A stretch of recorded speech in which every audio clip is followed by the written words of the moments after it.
Salut la compagnie, c'est Jules Melon et aujourd'hui dans un Pro Ciné Critique, c'est les vacances. Je suis explosé de fatigue et un peu malade, mais c'est pas grave. Je vais quand même faire une vidéo sur le film que j'ai vu, donc pour fêter cette fin d'une période de travail assez intense. Et bon, j'ai pas choisi le film le plus, on va dire, easy watching, si vous voyez ce que je veux dire, car je suis allé voir, grâce à Dieu, le dernier film à date réalisé par François Ozon. Alors déjà, François Ozon, c'est un réalisateur que j'avais découvert assez jeune avec son film Les Amants criminels. Ça m'avait marqué, c'était une histoire assez glauque d'ailleurs. Il faudrait que je le revoie avec plus de recul. Et j'avais beaucoup aimé Huit femmes de lui. Voilà les deux films que j'ai vus donc, de ce réalisateur. Et ici, j'ai été. Ce film m'a, on va dire, entre guillemets, attiré pour deux raisons. Déjà parce que le thème paraissait grave et j'avais vraiment hâte de voir comment il allait le traiter. Parce que c'est quelque chose d'actualité et pour cause, puisque Grâce à Dieu est un film sur des faits réels et encore en cours aujourd'hui. Donc c'est assez tendu. On va y revenir parce qu'il y a un petit truc qui s'est passé au niveau de la justice autour de ce film. Et pour cette raison-là, et aussi parce que, justement, parce qu'on avait parlé de ce film à cause d'une potentielle interdiction par la justice à cause des faits actuels et des présomptions d'innocence qui touchent les accusés, etc., dont le principal accusé, un prêtre, donc accusé de pédophilie, et du nom de Bernard Prénat. Voilà. Parce que François Ozon a décidé donc de parler d'une affaire réelle qui a beaucoup fait parler d'elle il y a 2 3 ans, voilà, et qui est encore en cours donc. Et il a décidé de le faire sans changer les noms, enfin du moins sans changer le nom du père Bernard Prénat, qui est le premier accusé, mais aussi du cardinal de Lyon, Philippe Barbarin, Monseigneur Barbarin. Donc forcément, les avocats, etc., se sont saisis de l'affaire en disant non, non, non, il faut repousser la sortie du film, pas l'interdire, attention, hein, le repousser, en attendant que le procès il y a un procès qui est daté au 7 mars, je crois, soit donc en attendant que le verdict soit rendu, etc. Bon, parce que présomption d'innocence, machin. Heureusement, le film est sorti à date prévue, je trouve que c'est très important, parce que ça aurait créé un précédent un peu gênant, je trouve, sur la liberté d'expression et sur la liberté de création artistique aussi, parce que c'est un film. Alors oui, évidemment, c'est pas vraiment une fiction, peut-être que certains personnages ont quand même été mis en mode fictif là, enfin j'en sais rien. Est-ce que c'est les vrais noms des gens qui ont été victimes? Je pense que ce sont des faits réels et tout, ça c'est certain, forcément, ils auraient pas osé en rajouter s'ils ont gardé les mêmes noms.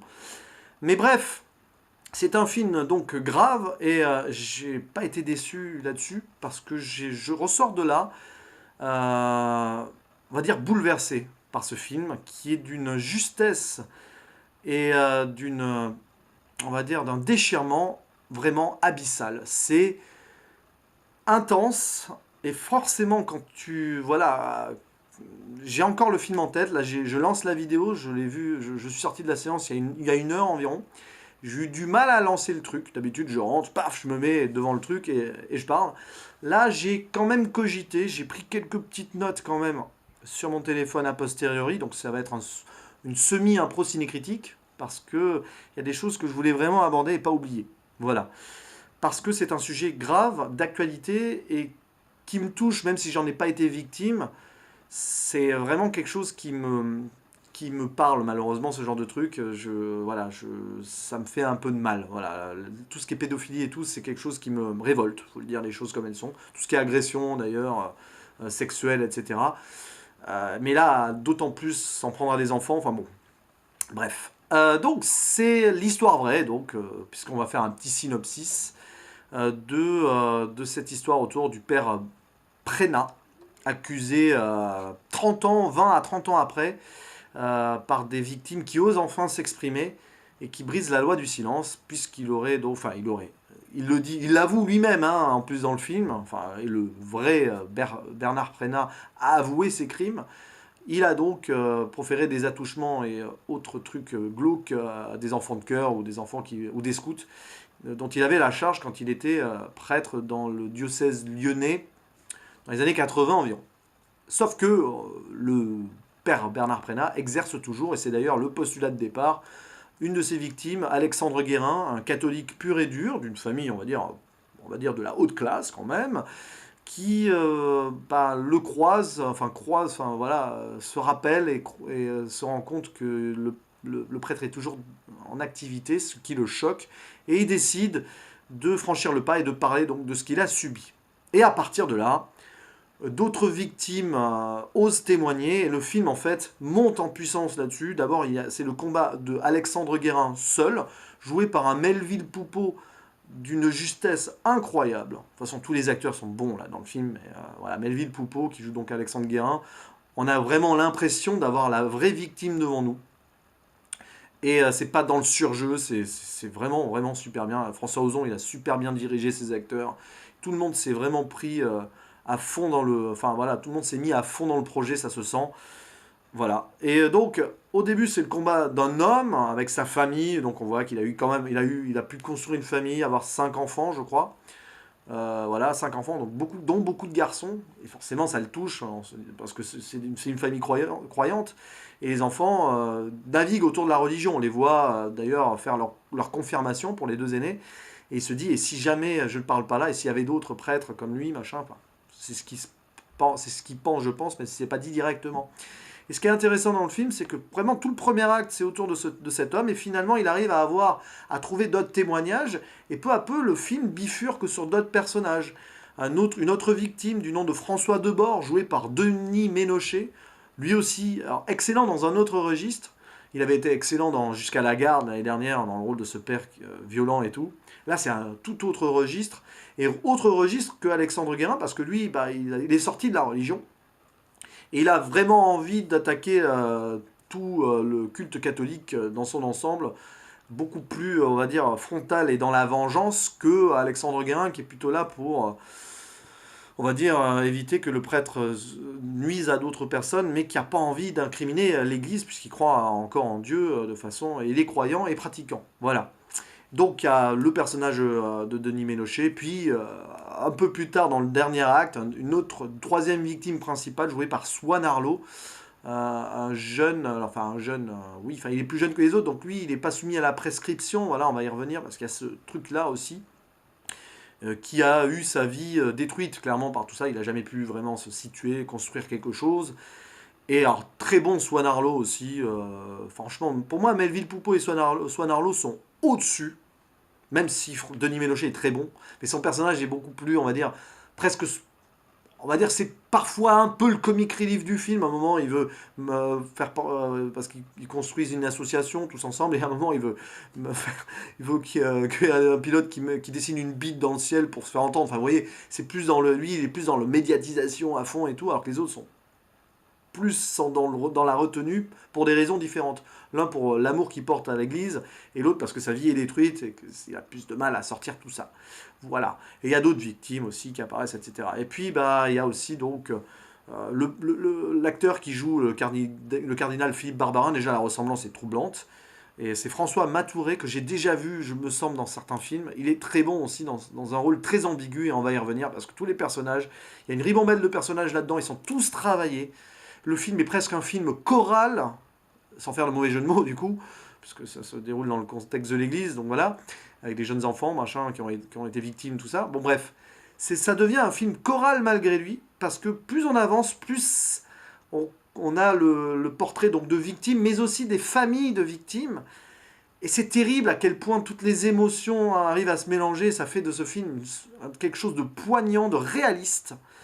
Comme je l'ai noté, une œuvre à la fois sans tabou, parce qu'il y a quand même des témoignages qui sont crus et on les entend, vraiment, mais d'une sobriété et d'une classe incroyable.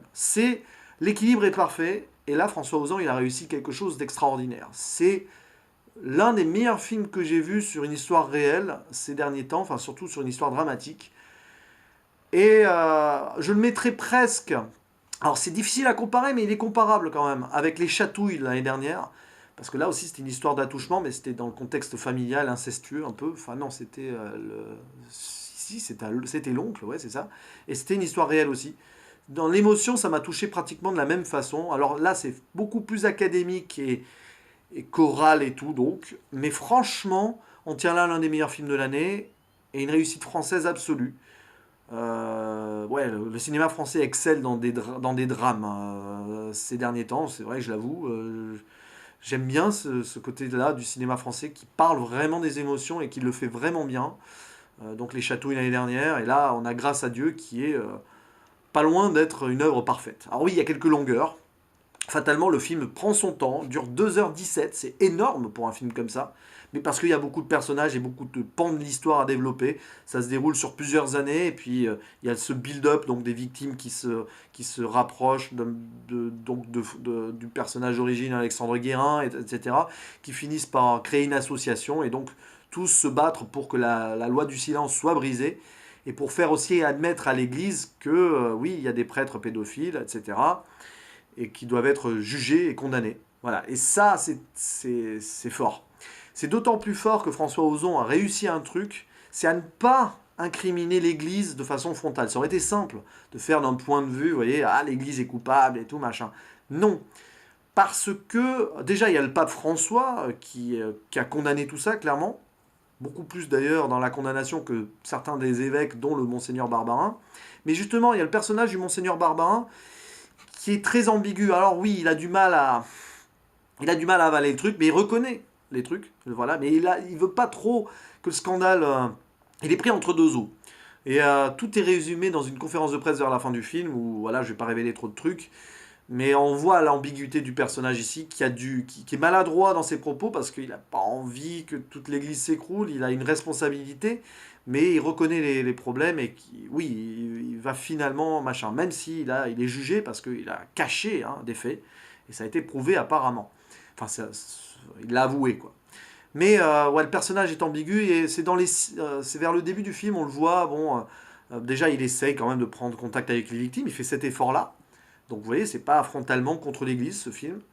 En plus, donc François Ozon prend des familles différentes, dont une famille pratiquante qui est avec un homme qui a du mal à remettre sa foi en jeu parce qu'il n'a pas envie de le faire, même si c'est difficile, on le voit. À un moment, il prie parce qu'il y a une confrontation avec son prédateur des années après, avec la psychologue de l'Église et tout. Ils sont là, les trois, à prier. C'est une scène horrible vers le début du film. Il a du mal d'ailleurs à aller au bout de sa prière. Bref, sa foi vacille. Je ne dis pas comment le film se termine là-dessus, mais il y a vraiment un truc très intéressant à la fin du film au niveau de son rapport avec la foi. Et puis il se bat pour ses enfants, surtout qui croient en Dieu. Voilà, bon bref, il ne veut pas tout remettre en question. Et donc le Monseigneur Barbarin, en fait, il a aussi cette ambiguïté par des plans vers le début du film de silence, où on le voit prier, ou même on le sent culpabiliser mal de tout ça. Voilà, donc c'est pas un truc contre l'Église, c'est bien, c'est subtil au moins à ce niveau-là. Et puis vous avez plein de points de vue. Donc celui qui veut clairement faire un peu en vengeance et bousculer le truc au niveau du culte et du clergé.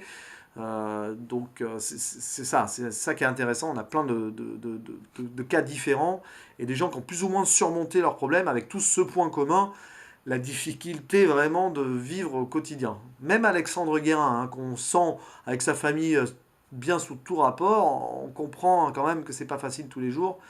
Pour lui non plus, même si c'est beaucoup plus. Voilà, il faut aller creuser là-dedans. Je vais pas trop en révéler non plus. Vers la fin du film, on se rend compte de certaines choses quand même. Voilà.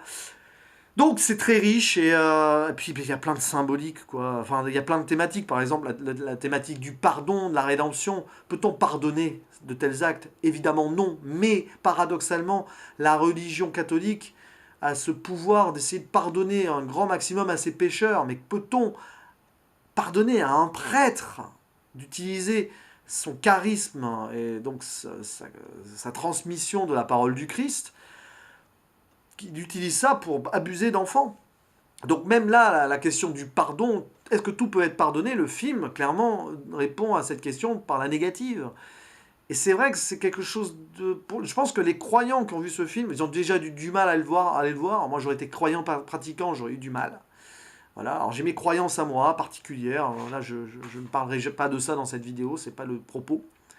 Bref, j'ai un parcours là-dessus assez intéressant. Peut-être qu'un jour j'en parlerai, mais bon, ça n'a rien à voir avec un procédé critique. Bref, la question du pardon est très intéressante et donc un croyant pratiquant va avoir du mal à voir ce film, mais en fait, oui, si vous croyez et que vous pratiquez, vous avez vraiment la foi, vous pouvez aller le voir. Parce que c'est intéressant aussi de ce point de vue-là. Et François Ozon a bien fait attention à ça, il l'a super bien fait. Donc le thème du pardon, le pardon a-t-il un poids face à l'innocence, voire la vie brisée? Parce que La plupart de ces victimes ont eu leur vie brisée, n'ont pas pu vraiment refaire, fonder une famille ou ont eu du mal. Certains l'ont fait, mais ça a brisé d'autres liens familiaux, que ce soit avec les parents ou avec les frères, etc., qui savaient à l'époque, qui n'ont pas su parler. D'ailleurs, il y a ce thème aussi de la culpabilité ou non, de notamment la mère de la dernière victime qui témoigne, donc Swan Arlo, qui joue le rôle d'Emmanuel Thomassin, et cette mère qui est jouée par Josiane Malasco. On n'attend pas Josiane Malasco dans un film comme ça, mais elle apparaît à la fin, elle a un rôle fort de cette mère qui savait, qui a su, mais qui n'a pas osé aller parler à la police et tout. À la base, on comprend pourquoi, pour protéger l'enfant. Vous imaginez l'enfant sous le feu de la justice, voire des médias, et toutes ces familles-là qui, avec le recul, donc 20-30 ans après, donc les parents surtout, se sentent coupables de ne pas avoir aidé leur enfant à ce moment-là. Il y a aussi une autre mère comme ça dans le film. D'ailleurs, il y a les trois mères. Hein. Les trois victimes principales ont chacun une mère et un rôle différent. Donc il y a Josiane Malasco. Il y a Hélène Vincent qui joue la mère de François, donc jouée par Denis Ménochet. Hélène Vincent, c'est fou parce qu'elle jouait la mère de famille dans La vie est un long fleuve tranquille, la Cato, là. C'est fort de l'avoir dans un rôle comme ça. C'est limite le même personnage, quasiment. Ça pourrait être dans le même univers, quoi. Enfin, j'exagère un peu, mais pas vraiment, parce que c'est une mère qui était croyante et tout. C'est une famille plus modeste que La vie est un long fleuve tranquille, je pense, mais c'est fou, quoi. Hélène Vincent, super touchante, qui à un moment, voilà, parce que, en gros, le grand frère a trinqué, parce que tous les problèmes du petit frère qui avait été abusé, ça a gravité dans la famille, et le grand frère a subi des conséquences indirectement. Il y a un drame familial là-dedans, parce que il a été laissé de côté, quoi, parce que c'est le petit frère qui a subi, qui a souffert, etc. C'est terrible. Et puis il y a une autre mère qui, alors, je sais pas, je connais l'actrice, mais j'ai plus le nom en tête. Je pense que c'est pas Claire Nadeau, et je la vois pas dans le casting. Non, je la vois pas dans le casting. La mère d'Alexandre Guérin, je pense que c'est pas Claire Nadeau qui la joue. Alors Claire Nadeau, j'ai un doute. Excusez-moi si j'ai pas le vrai nom de l'actrice à ce moment-là. Bref, peu importe. Je crois que c'est celle qui joue dans Les Tuches. La référence, la pauvre. Bon, bref. Et elle, par contre, c'est la mère qui. En plus, il vous voit sa mère, on voit la famille, le bourgeois et tout, etc. Et elle refuse clairement. Ah, t'es là pour remettre la merde. Voilà ce qu'elle lui dit. C'est affreux. On voit ça dans le trailer, donc je spoil même rien du tout là-dessus. Bon, voilà, c'est tous ces thèmes-là. Et puis, c'est la solidarité aussi des victimes, oui ou non, dans l'association, parce qu'ils ont tous envie que ça se sache, etc., avec les médias, tout ça. En même temps, porter plainte, est-ce qu'on peut tout dire pour pas embêter l'instruction, tout ça, machin. Et à un moment, ils n'ont pas envie de porter le même message, il y a peut-être des dissensions, même s'ils arrivent quand même à créer quelque chose. Là aussi, vers la fin du film, c'est intéressant de voir l'évolution. Et puis, et je finirai là-dessus parce que sinon, ça n'en finira jamais. Il y a toute la symbolique terrible, par-delà, à travers certains flashbacks, autour du prêtre, donc le prédateur, Bernard Prénat, qu'on voit donc dans le présent, vieillard de 70 ans, qui avoue et qui dit j'étais malade et tout, j'en ai parlé, machin, et puis même il incrimine ses supérieurs indirectement en faisant ça, et pas que indirectement d'ailleurs. Et il est là, oui, je comprends et tout, mais il a ce sourire, il voit encore ses victimes adultes comme les enfants, et c'est tellement malsain. Ah, le sourire qu'il fait quand il les confronte, c'est horrible. Il tend la main comme si de rien n'était, c'est affreux. Et puis ces flashbacks où François Ozon maîtrise le truc, mais à la perfection, ça aurait pu être graveleux et tout. Non, c'est dans une sobriété, il y a du symbolisme avec les lumières, c'est affreux, dans les silences. Et le père Bernard Prénat, à l'époque, donc quand il était prédateur et qu'on le voit dans ses flashbacks avec ses victimes, il est clairement représenté comme le diable, quoi. À un moment, il enferme des jeunes dans son labo photo, qui était l'un des endroits du crime. Et quand il rentre là-dedans, la lumière est rouge, quoi. C'est l'enfer là-dedans pour l'enfant. Et lui, c'est le diable. Pareil, quand il est avec les scouts, à un moment, on le voit à travers le feu de camp, avec la lumière en réverbération dans ses lunettes noires, et avec son sourire sadique et son regard lubrique qu'on devine derrière. Ah! Alors, c'est pas très subtil, hein, vous allez me dire, mais c'est une symbolique qui est parfaite, et qui se passe de commentaires et qui se passe de mots. Parce que quasiment tous les flashbacks, il n'y a pas de dialogue, heureusement, c'est très suggéré aussi. Voilà, François Ozon a déjà osé dans sa carrière faire des trucs un peu plus poussés, mais là, il est resté vraiment dans une justesse et dans un réalisme pur, quoi. Et sans trop, on va dire, épargner le spectateur, parce qu'on en prend plein la gueule quand même. Tous ces moments de témoignage, où il y a des détails qui sont racontés. On voit quand il témoigne à la police, de dos, souvent d'ailleurs, la victime, c'est terrible quand même. Il y a un beau procédé là-dessus, il y a des jeux de lumière à ces moments-là aussi. Voilà, il nous prend pas non plus à fond par les sentiments viennent tout seuls parce qu'il maîtrise son œuvre et on voit que ça a été super travaillé, quoi. Ça a été super travaillé et c'est un film coup de poing. Et je finirai en disant que c'est un film important parce que bah, l'instruction est en cours. Dans 2 semaines, on saura apparemment si Bernard Prénat donc, va être jugé coupable parce que là, il est toujours présumé innocent. D'ailleurs, c'est précisé à la fin en bandeau. Ça a été probablement été imposé par la décision de justice, mais ça a un message tout aussi fort dans le film, parce que ça fait froid dans le dos de voir que ces gens-là, enfin surtout Bernard Prénat est toujours présumé innocent, alors qu'il a avoué, hein. Il a avoué, mais il est présumé innocent. Puis il y a le côté de la présomption aussi. Pas de la présomption, de la prescription. Heureusement, les choses ont changé, parce que maintenant c'est plus 20 ans mais 30 ans, mais quand même, la prescription, moi je trouve ça débile, enfin, c'est un point de vue personnel. Un crime a été fait, même si c'est il y a 50 ans et que si c'est prouvé derrière, pour quoi la prescription de quoi? Surtout quand une des vies ont été brisées comme ça. Voilà, ça me révolte. Et donc c'est pour ça que c'est un film important, c'est un film coup de poing, presque politique en un sens, mais important à voir parce que ça va donner, je pense, un déclic à certains qui ont vu ce film et qui ont été victimes de sévices, quelles qu'elles soient d'ailleurs, que ce soit pédophilie dans l'église ou pédosexualité, hein, parce que à un moment, Monseigneur Barbarin a dit non, c'est pas des pédophiles, parce que pédophile ça veut dire aimer les enfants, et à l'église on aime les enfants. C'est plutôt pédosexuel, vous voyez, un petit peu, dans l'appellation pédophile, vous voyez, c'est un peu étonnant, mais c'est pas faux en plus dans l'étymologie du truc. Bon bref, c'est important et je pense que ça va libérer la parole de certaines victimes qui depuis 20, 30 ans cachent ça.